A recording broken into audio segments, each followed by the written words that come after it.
బంగ్లాదేశ్‌లో ఇంక్విలాబ్ మంచ్ కన్వీనర్ ఎప్పుడైతే చనిపోయాడో హాదీ, ఆ చనిపోయిన తర్వాత జరుగుతున్నటువంటి అల్లర్లు 2024 అల్లర్లతో చూసుకున్నట్లయితే మళ్ళీ హిందువుల మీదకే అక్కడ దాడులు అవన్నీ కూడా యూటర్న్ తీసుకొని వెళ్తాం. కానీ ఇప్పుడు బంగ్లాదేశ్ అక్కడతో ఆగడం లేదు. భారత్‌ని రెచ్చగొట్టే ప్రయత్నాలు తీవ్రంగా చేస్తుంది.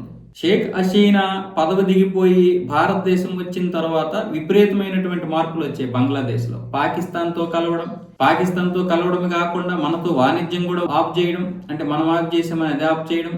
అలాగే బంగాళాఖాతంలో మొత్తం ఈ ప్రాంతానికి బంగ్లాదేశ్ అధ్యక్షురాలుగా ఉంటుంది, లేకపోతే రక్షకరాలుగా ఉంటుందని చెప్పడం.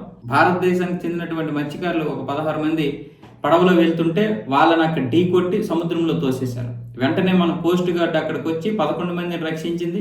ఇంకా 5 మంది ఆచూకీ తెలియలేదు. అలాగే మన విజయనగరం, శ్రీకాకుళం చెందినటువంటి మత్స్యకారులు కూడా మా ప్రాంతంలోకి వచ్చారని అక్కడ వాళ్ళు తీసుకుని వెళ్ళిపోయి అక్కడ బంధించడం జరిగింది. దానికోసం మళ్ళీ భారత ప్రభుత్వం మన వాళ్ళందరూ మాట్లాడడం జరిగింది. అలాగే మన భారత మత్స్యకారులకు చెందినటువంటి ఒక పడవ నాపి 500 కేజీలు చేపలు వాళ్ళు దోచుకుని పోయారు.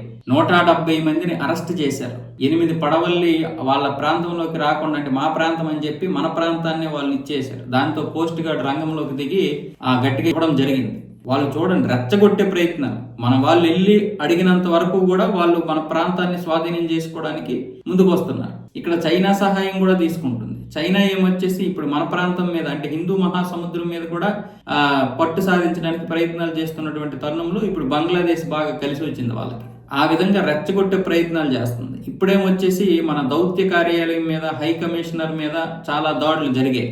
దీన్ని ఖండించలేకపోయింది మహమ్మద్ యూనస్ ప్రభుత్వం. మొన్నైతే చావు భయంతో దాక్కున్నాడు మహమ్మద్ యూనస్.